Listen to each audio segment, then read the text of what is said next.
창세기 38장 20절에서 30절 말씀입니다. 계속해서 우리가 요셉 이야기 하다가 중간에 유다 이야기를 살펴보고 있죠. 유다가 어떤 사람인지를 우리가 보고 있고, 또 이로 인해서 무슨 의미를 주고 있는가 우리가 또 그걸 살펴보고 있습니다. 오늘 말씀은 크게 두 가지로 보시면 될 것 같아요. 하나는 우리가 흔히 말하는 내로남불, 내가 하면 노벤스고 남이 하면은 불륜이다라고 하는 식인데, 유다가 그런 모습을 보여주고 있습니다. 이런 문제를 우리가 좀 살펴보려고 하고요. 그 다음에 두 번째로는 이제 또 쌍둥이가 태어나죠. 야곱과 에서가 쌍둥이였는데 또 여기서 보니까 다말이 쌍둥이를 낳게 됩니다. 베레스와 세라인데요. 이 베레스가 태어날 때에 이 태어남에 의해서 그 부분에 대해서 우리가 영적 교훈을 얻고자 합니다. 굳이 우리는 이 내용은 그냥 쌍둥이가 태어났는데 먼저 이렇게 손이 나왔다 들어갔다가 그 밑에 속 안에 있는 놈이 먼저 나왔어, 이제 그런 얘기로 우리가 생각해 볼 수 있겠습니다만은, 여기서 영적 교훈을 우리가 또 알아야 될 부분이 있기 때문에 그 부분을 말씀드리려고 합니다. 오늘 말씀을 살펴보기 전에 지난 그 과정을 잠깐 돌아보겠습니다. 야곱은 아들 요셉을 장자로 이제 삼으려고 했던 것이죠. 그래서 약속의 상속자로 삼았습니다. 그래서 채색옷도 입혀주고 그랬던 것이죠.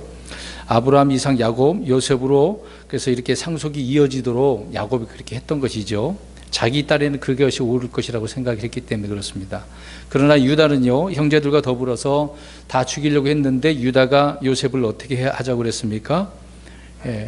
미디안 사람들에게 팔아버리자, 노예로 팔아버리자라고 했던 것입니다. 그것도 이유가 있는 겁니다. 그냥 팔자 그런 건 아니죠. 물론 살려줬다라고 하는 면에서는 잘된 일이지만 다 이유가 또 거기에 있는 것입니다. 유다 자신이 그래서 노예로 팔고 그 상속자의 자리를 어떻게 하려고 그랬을까요? 차지하려고. 다른 자식 다 똑같은 겁니다. 근데 유독 또 유다가 그랬다라는 것을 알 수가 있습니다. 그래서 유다는 형제들 중에는 으뜸이었다라는 것을 알 수가 있습니다. 그래서 역대상 5장 2절에 지난 시간에 성경 구절을 찾지 않고 그냥 맞췄었는데요. 역대기상 5장 2절에 보면 나옵니다. 유다가 그의 형제들보다 우세하였고라고 나옵니다. 사실 가나안 땅 그 분배를 할 때도 보면은요, 유다 땅이 굉장히 넓습니다. 인구도 많았고요.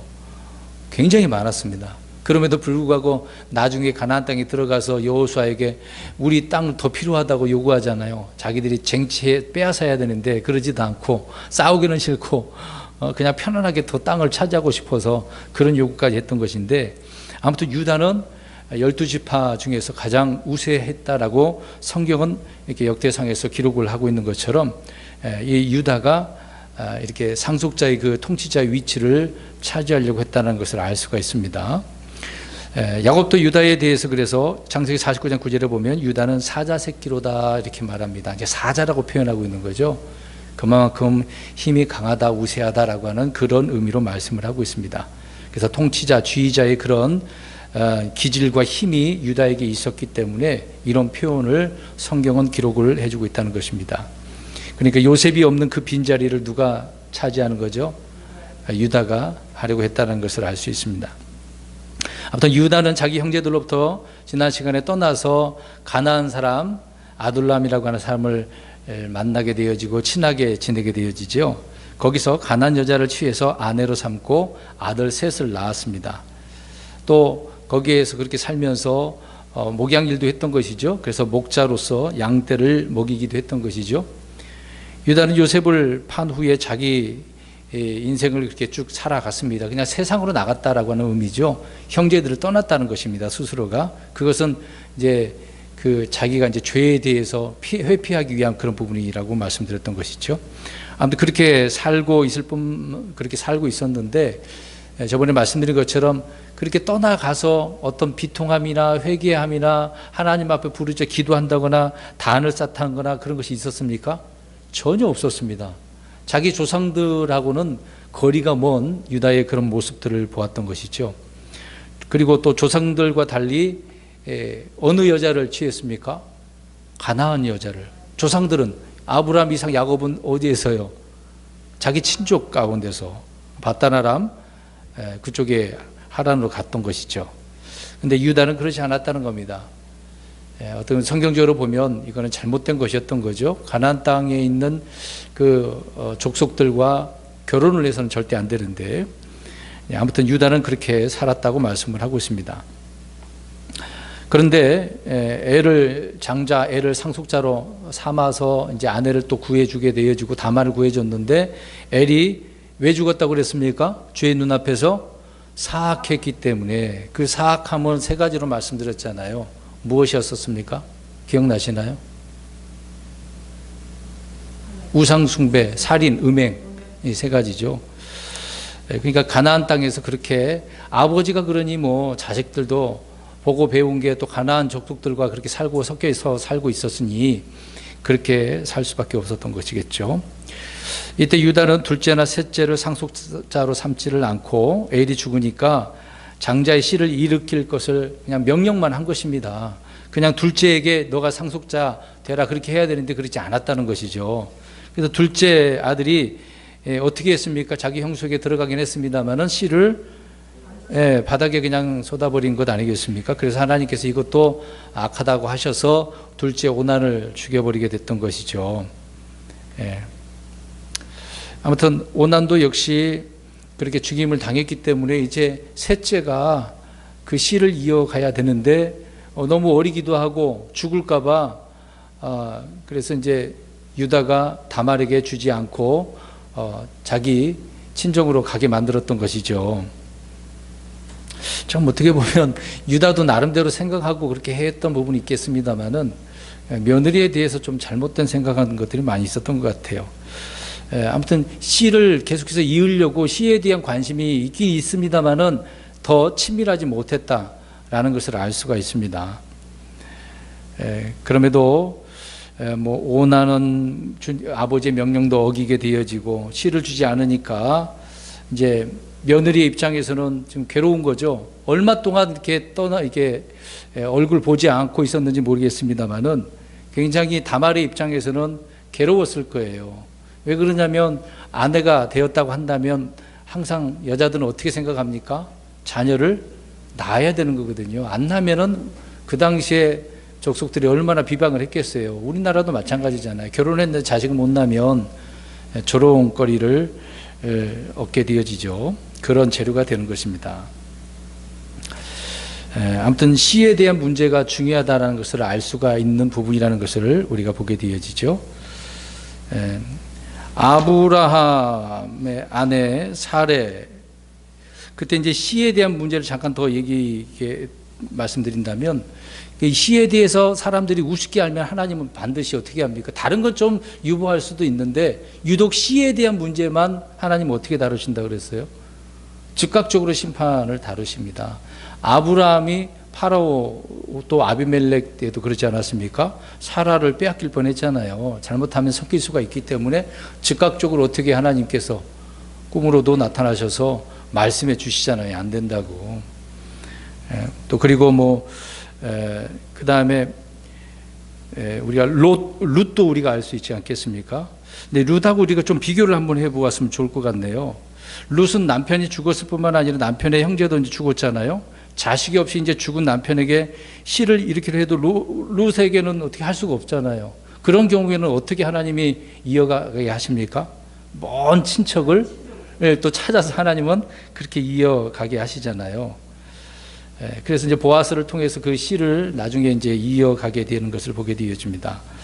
그럼에도 불구하고 지금 오늘 본문에 보면 유다는 씨에 대한 관심이 있긴 하지만 그거에 대해서 더 중요하다라고 생각을 안 하고 있었다는 것을 알 수가 있는 거죠. 아무튼 다말에게 있어서는 아직 한 명의 시동생 셀라가 있으니까 그거를 기대하고 있는 거죠. 왜 기다리고 있는 거죠? 그 아버지가 둘째 오난에게 한 말이 있기 때문에 그렇습니다. 무엇입니까? 내 형의 씨를 이으라고 명령했기 때문에. 그러면은 계속해서 첫째 줄 때 이제 셋째도 마찬가지겠지만 그 동생들을 볼 때마다 다말의 입장에서는 어떻게 해야 되겠습니까? 자기를 통해서 씨를 이어가야 된다. 그러니까 어떻게 보면 다말은 자기 시아버지의 명령이긴 하겠습니다만은 하나님께서 주시는 그런 부분이라고 받을 수도 있는 거잖아요. 이제 그런 면에 있어서는 다말에게 있어서는 아주 믿음 좋은 모습이었다라는 것을 알 수가 있는 것입니다. 그럼에도 다말이 셋째를 주지 않으니까 할 수 없어서 인위적인 그런 생각을 가지고 자기 시아버지를 어떻게 하죠? 이제 속이죠. 어떤 사람으로서, 창녀로서 자기를 속여서 이제 시아버지와 관계를 맺고 이제 임신하게 되어지는 그런 과정을 보게 되어집니다. 오늘 이제 그런 내용이 본문에 나와 있는 것이죠. 아무튼 다말은 이 씨에 대한 부분에 있어서는 포기하지 않았다는 겁니다. 근데 유다는 지금 어떻게 하고 있는 상황이에요? 잊어버리고 있는 거예요. 포기하고 있는 거예요. 아무 생각 없이 있으니까 다말의 입장에서는 지금 답답한 거죠. 20절부터 우리 하나 보겠습니다. 유다가 자기 친구 아돌람 사람의 손을 통해 염소 새끼를 보내 그 여인의 손에서 담보물을 받으려 하였으나 그가 그녀를 찾지 못하니라. 그러니까 그 당시에 이제 창녀는 이제 다말이 이제 창녀라고 이제 표현하겠습니다. 아무튼 창녀하고 그렇게 한 시간 그 시간을 보내려면은 무엇을 줘야 되는 거죠? 아무튼 그 몸값을 줘야 되는 부분이 있었던 것입니다. 창녀를 샀기 때문에 줘야 되는데 줄 게 당장 없어서 다말이 요구한 것이 뭐였던 거죠? 세 가지. 도장과 팔찌와 지팡, 이게 담보로 나중에 그러면 염소 새끼를 주겠다. 그래서 지금 친구를 통해서 보내주었던 거죠. 가지고 갔는데 있어요, 없어요? 없다라고 하는 부분을 우리가 알 수 있는 거죠. 아무튼 다만은 직업 창녀는 아니었습니다만은 이 씨에 대한 문제 때문에 그렇게 이제 속이었던 그런 것을 보게 되어집니다. 아무튼 친구가 그렇게 또 자기를 위해서 또 일까지 하고 있네요. 근데 보십시오. 유다는 창녀와 거리낌 없이 이제 음행을 저질렀지 않았습니까? 근데 이 내용을 보면 잘한 일일까요? 물론 자기 아내가 죽었던 부분이 있으면 그러면 새 아내를 얻던가 그러지는 않고 가나안 풍습이 좀 좋았나 봐요. 유다의 입장에서는 그 환경, 그 문화를 보면 알 수 있듯이. 그러니까 거리낌 없이 음행을 저질렀습니다. 오늘날 우리가 그리스도인들 그렇지 않습니까?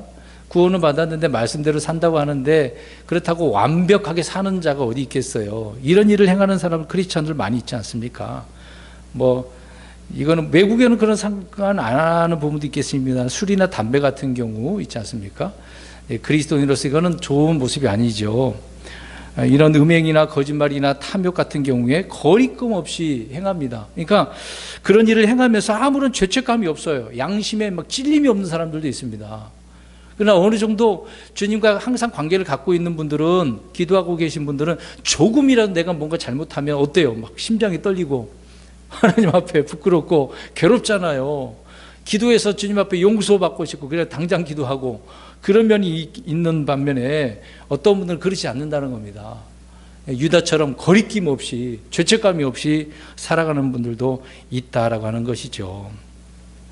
그러니까 크리스천들이 유다처럼 무신론자나 불신자가 아니지만은 행위는 이런 세상 사람들보다 더 사악하고 더럽고 탐욕스러운 경우도 있다는 겁니다. 이런 거 부끄러운 일이거든요. 그러니까 불신자들이, 그리스도인들이 그런 일을 행하면 어떻게 이야기하죠? 네? 어떻게 얘기합니까? 그냥 쉽게 얘기하세요. 저 그리스도인들 맞아? 가짜 같아. 악하다고 그러잖아요. 더 못됐다고 하지 않습니까? 크리스찬으로서 올바른 모습을 보이지 않는 것이죠. 그래서 유다는 세상 친구에게 보면 좋은 모습을 보여준 것이 아니라 자신이 한 그 음행의 대가를 들고 가서 담보물을 찾아오게 하는, 어떻게 친구한테도 좋은 모습을 보여주지 않았습니다. 안타까운 부분이 되겠죠. 고린도전서 6장 15절 보면은요, 너희 몸이 그리스도의 지체인 줄을 너희가 알지 못하느냐? 그런즉 내가 그리스도의 지체를 취하여 창녀의 지체로 만들겠느냐? 결코 그럴 수 없느니라. 그러니까 우리는 이 몸이 누구의 것입니까? 그리스도인이 되면 우리 몸은 누구 것이죠? 주님이 몸된 교회라고 하잖아요. 내 것이 아닙니다. 그렇죠? 그러니까 이 몸을 우리가 잘못 사용하면 지금 뭘로 만들겠다라고 한 거죠. 금방 이런 것처럼. 창녀의 지체로 타락하게 됐다는 그 얘기를 하고 있는 것이죠. 그래서는 안 된다는 겁니다. 그러니까 음행은 자신을 창녀의 지체로 만드는 것이다 라고 지금 고린도서에 사도 바울이 말씀을 하고 있습니다. 그러니까 실제로 고린도 교회에 이런 성도들이 있었습니까? 없었습니까? 있었잖아요. 자기 어머니 같이. 그런 문제가 많았습니다. 그 음행은 자기 몸에 죄를 짓는 것이다라고 이야기를 하고 있습니다. 이 부분에 대해서 성경을 한 구절 볼까요? 고린도전서 6장 18절을 한번 보겠습니다. 지금 유다의 이 음행한 일이 유다는 거리낌 없이 행했다라고 하는 부분을 잠깐 우리가 보고 있는데 이것은 자기 몸에 죄를 짓는 거예요.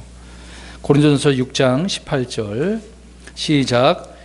음행을 피하라. 사람이 행하는 모든 죄는 몸 밖에 있거니와 음행하는 자는 자기 몸에 죄를 짓느니라. 이 몸에 죄를 지는 것이니까 실제로 이 몸은 우리는 주님의 몸인데 누구에게 죄를 짓는 거죠? 결국은 주님께죠. 내 몸에 죄를 짓는 것뿐만 아니라 주님께 죄를 짓는 것입니다. 그래서 이런 부분은 그리스도인들이 삼가해야 되는 거죠. 그래서 데살로니가서 4장 3절에 바울이 이야기합니다. 너희는 음행을 삼가라 라고 이야기하고 있는 거죠. 그 당시에도 있었다는 얘기 아닙니까? 바울이 이렇게 데살로니가 교회 성도들에게 이야기하고 있는 것처럼 성도 그때도 있었어요. 아예 없었던 건 아닙니다. 지금도 마찬가지죠. 이런 음행을 일삼는 자는 하나님께서 심판하신다고 히브리서 13장 4절에 말씀을 하고 있는 것입니다. 음행을 일삼는 자들과 간음하는 자들은 하나님께서 심판하시리라. 무서운 말씀이잖아요. 이런 면에 있어서 우리 그리스도인들은 더 조심해야 된다는 겁니다. 유다처럼 거리낌 없이 죄책감 없이 살아서는 안 되는 거죠. 21절 봅니다. 아무튼 친구를 통해서 보내줬던 것이죠. 21절.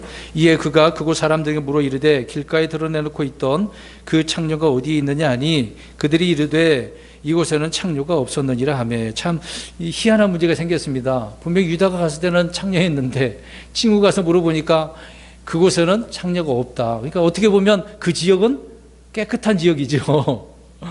깨끗한 지역입니다. 없으니까 아이들 교육시키기 좋은 도시라고 볼 수도 있겠죠. 유다가 창녀에게 준 담보물을 찾으러 온 그 유다의 친구는 창녀를 찾기 위해서 지금 나름대로 애를 쓰고 있네요. 사람들에게 막 물어보고 있는 것이니까. 그러니까 길가에 내놓고 있던 창녀가 어디에 있느냐. 참 그냥 그곳에 다 있었다고 이렇게 생각을 했나 보죠. 그러니까 결국에는 도장과 팔찌와 지팡이를 찾으려고 했는데 찾게 됩니까? 못 찾게 됩니까? 못 찾고 그래서 이제 돌아오게 돼서 22절에 유다에게 이야기하네요.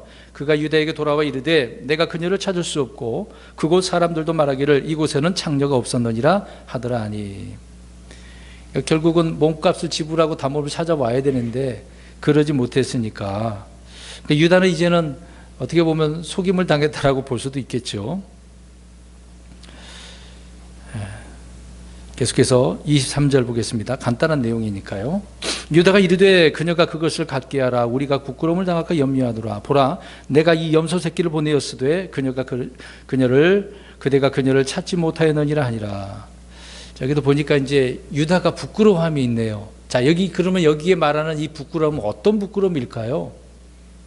어떤 부끄러움일까요? 친구에게 지금 이야기를 하고 있는 내용입니다. 일단 담보물을 계속 찾으려고 했는데도 안 되니까 그냥 포기한 상태잖아요. 중단을 했습니다. 그냥 그녀가 그걸 갖게 해라라고. 그냥 이 일이 어떻게 되기를 바라요. 아무도 모르게 묻히기를 바라는 거죠. 뭐 이런 일이 드러나서 좋을 곳이 없다 그 얘기인 것입니다. 근데 여기서 주목할 것은요. 유다는 자신이 창녀와 음행한 일을 부끄러워한 거야 안 한 거야. 앞에서 말씀드린 것처럼 부끄러움이 없어요. 거리낌이 없어요. 그럼 무엇에 대한 부끄러움이냐 이거죠. 자신이 한 일에 대해서 부끄러워하지 않았는데 자신이 한 일이 드러나는 것이 부끄러운 거예요. 그러니까 음행을 저지르는 거 부끄러운 것이 아닌데 그것으로 인해서 몸값을 지불해야 되는데 그 지불을 하지 않고 이런 일이 벌어졌으니 이런 일들이 소문나면은 사람들이 뭐라 그러냐 이 말이죠. 야, 저놈은 이런 일을 행했는데 몸값도 안 주고 그렇게 해서 안 좋은 소문이 났나 그 얘기죠. 그게 부끄럽다 그 얘기를 하고 있는 겁니다. 창녀를 돈도 주지 않고 관계를 가졌다는 사실이 드러나는 것이 유다에게서는 부끄러웠다라고 이야기하는 겁니다. 그러니까 죄에 대한 부끄러움이 없는데 이런 부끄러움이 있네요. 누가 나를 뭐라고 그럴까 봐. 이런 면에서. 그러니까 죄에 대한 수치가 아니라 값도 치르지 않고 창녀를 취한 것에 비난이 부끄러웠다라고 하는 부분입니다. 23절 본문을 다시 보시기 바랍니다. 유다가 무엇을 부끄러워했는지 분명히 말하고 있잖아요.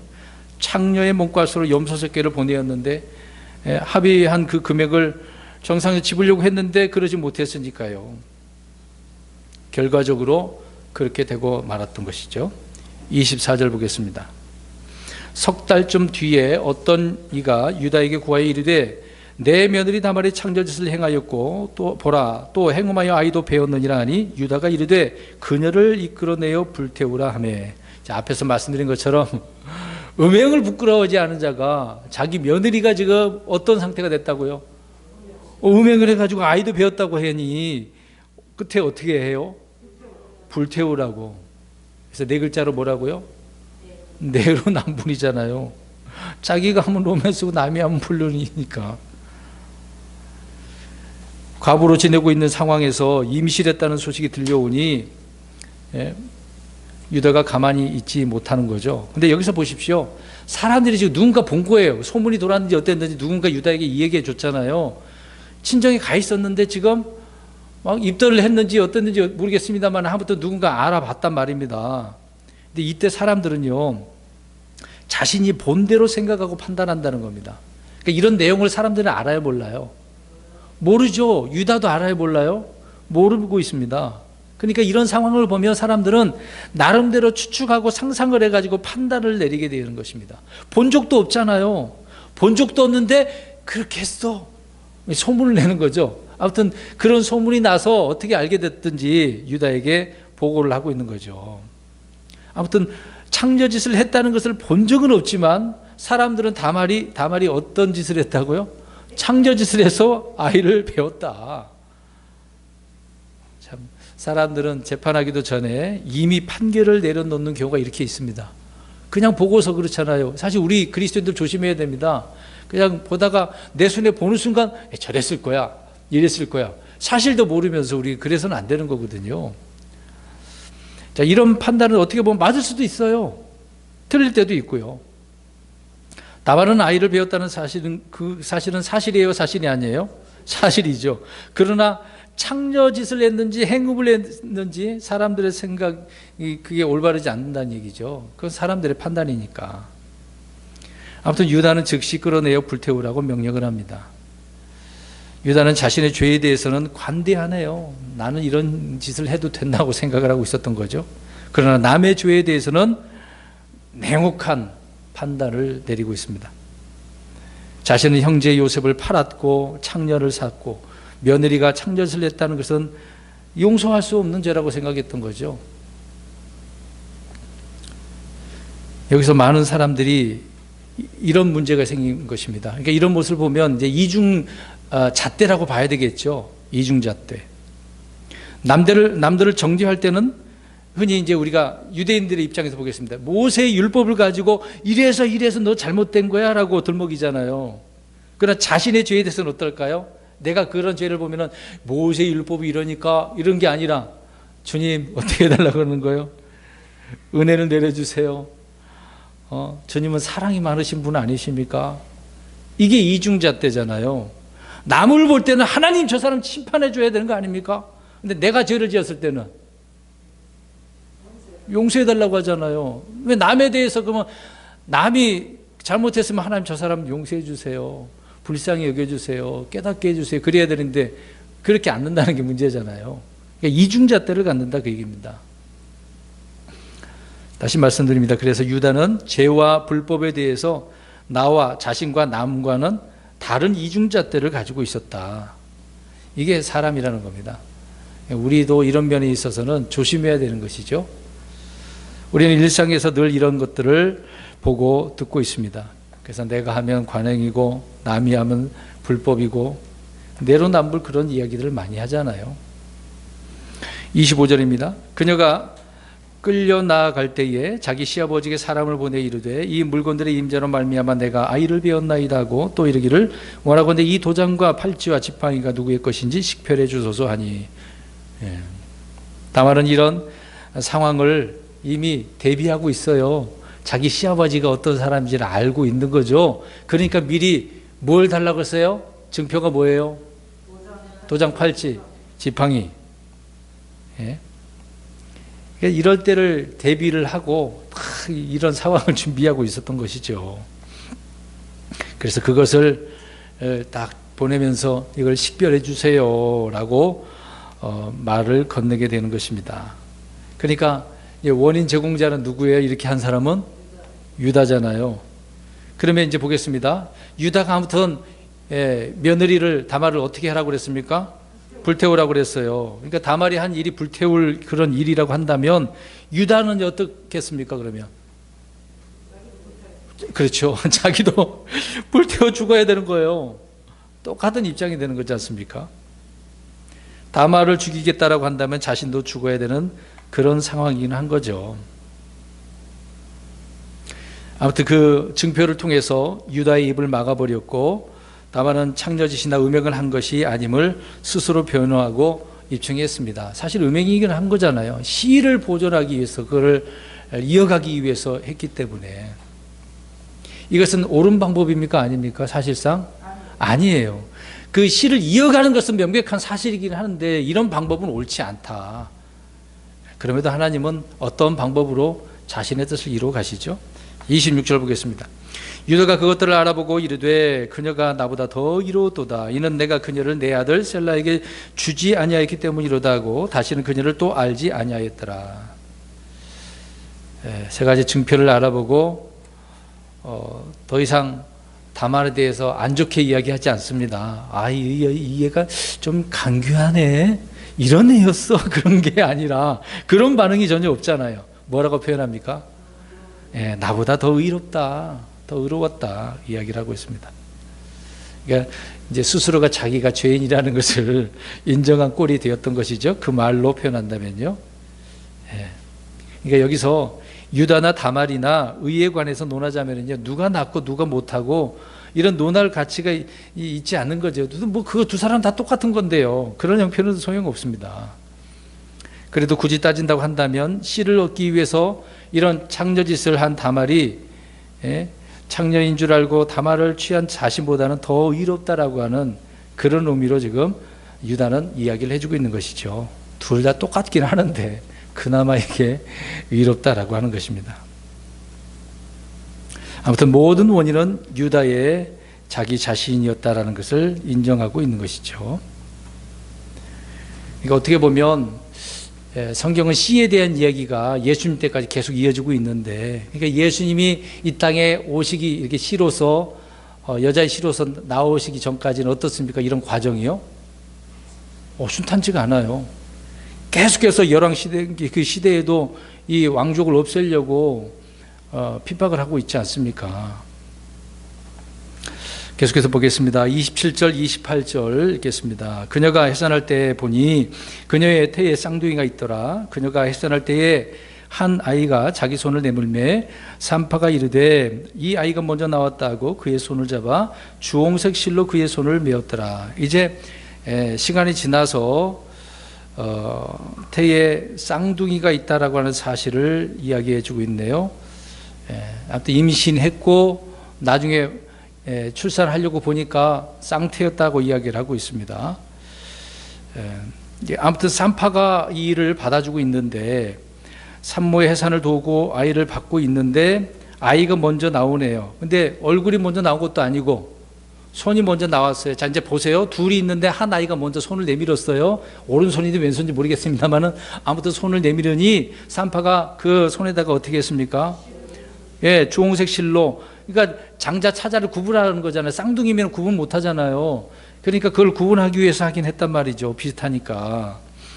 그랬는데 이제 마지막 구절 보겠습니다. 29절 30절에 그가 손을 도로 넣음에 보라 그의 형제가 나옴으로 그녀가 이르되 어찌 내가 튀어나왔느냐 이 치저님이 내게 있으리라 하였으므로 그의 이름을 베레스라 하였고 그의 형제 곧 손에 주홍색 실이 있는 자가 뒤에 나오니 그의 이름을 세라라 하였더라. 자, 먼저 손을 내밀었던 아이가 그 손을 어떻게 했어요? 그 아이가 그냥 자기가 손을 집어넣은 거예요.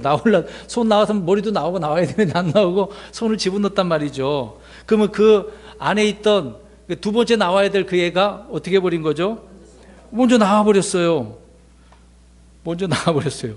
그래서 그 아이의 이름을 뭐라고 그랬습니까? 베레스, 파괴, 찢어짐이라고 하는 그런 의미거든요. 희한한 일이 벌어졌습니다. 그러니까 이 광경을 보고서 산모가 막 놀래잖아요. 야, 그래서 어찌 네가 먼저 나왔어? 하고 이름을 베레스라고 지어주지 않습니까? 예. 근데 베레스는 어떻게 보면 그 순서로 보면 뱃속에서는 장남이었어, 차남이었어요? 차남이었어요. 근데 세상에 나오고 보니까 뭐가 됐어요? 장남이 되어버렸네요. 중요한 의미가 또 여기에 담겨져 있습니다. 아무튼 순서가 뒤바뀌어 버리는 내용을 볼 수가 있는 거죠. 자, 그러면 이 점에 있어서 우리 이제 야곱과 에서를 생각해 보겠습니다. 자, 이들은 베레스와 세라는 어디에서 싸우고 있는 거죠? 뱃속에서 싸운 거예요. 뱃속에서. 그럼 에서와 야곱은 어디에서 싸웠을까요? 그렇죠.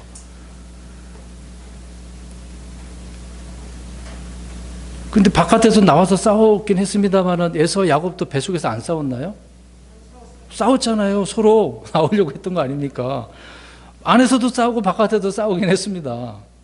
근데요, 야곱은 나올 때 에서의 발 뒤꿈치를 잡았어요. 장자는 아니고 차자잖아요.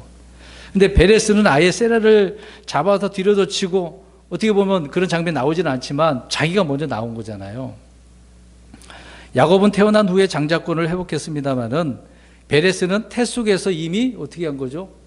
장자권을 회복한 거예요. 원래는 차남이어야 되는데.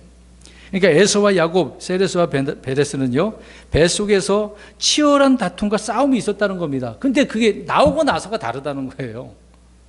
속에서는 싸우긴 했는데. 자, 이것이 이제 신약에 와서 사도 바울이 이야기를 해주고 있습니다. 먼저 로마서 7장 23절을 펴십시오. 우리 속에서는요, 영과 육의 싸움이 있습니다. 우리의 생각의 법과 죄의 법이 있습니다. 그래서 치열하게 싸웁니다. 우리 속에서는 그래서 성과 학이 이렇게 함께 거하고 있기 때문에 싸울 수밖에 없는 거거든요. 우리 안에는 하나님의 법을 즐거워하는 속사람과 죄의 법을 섬기는 또 다른 그런 사람이 있기 때문에 항상 싸우는 겁니다. 그래서 바울이 이야기합니다. 로마서 7장 23절 시작. 내 지체들 안에서 다른 법이 내 생각의 법과 싸워 내 지체들 안에 있는 죄의 법에게로 나를 사로잡아 가는 것을 내가 보는도다. 바울이 알았어요.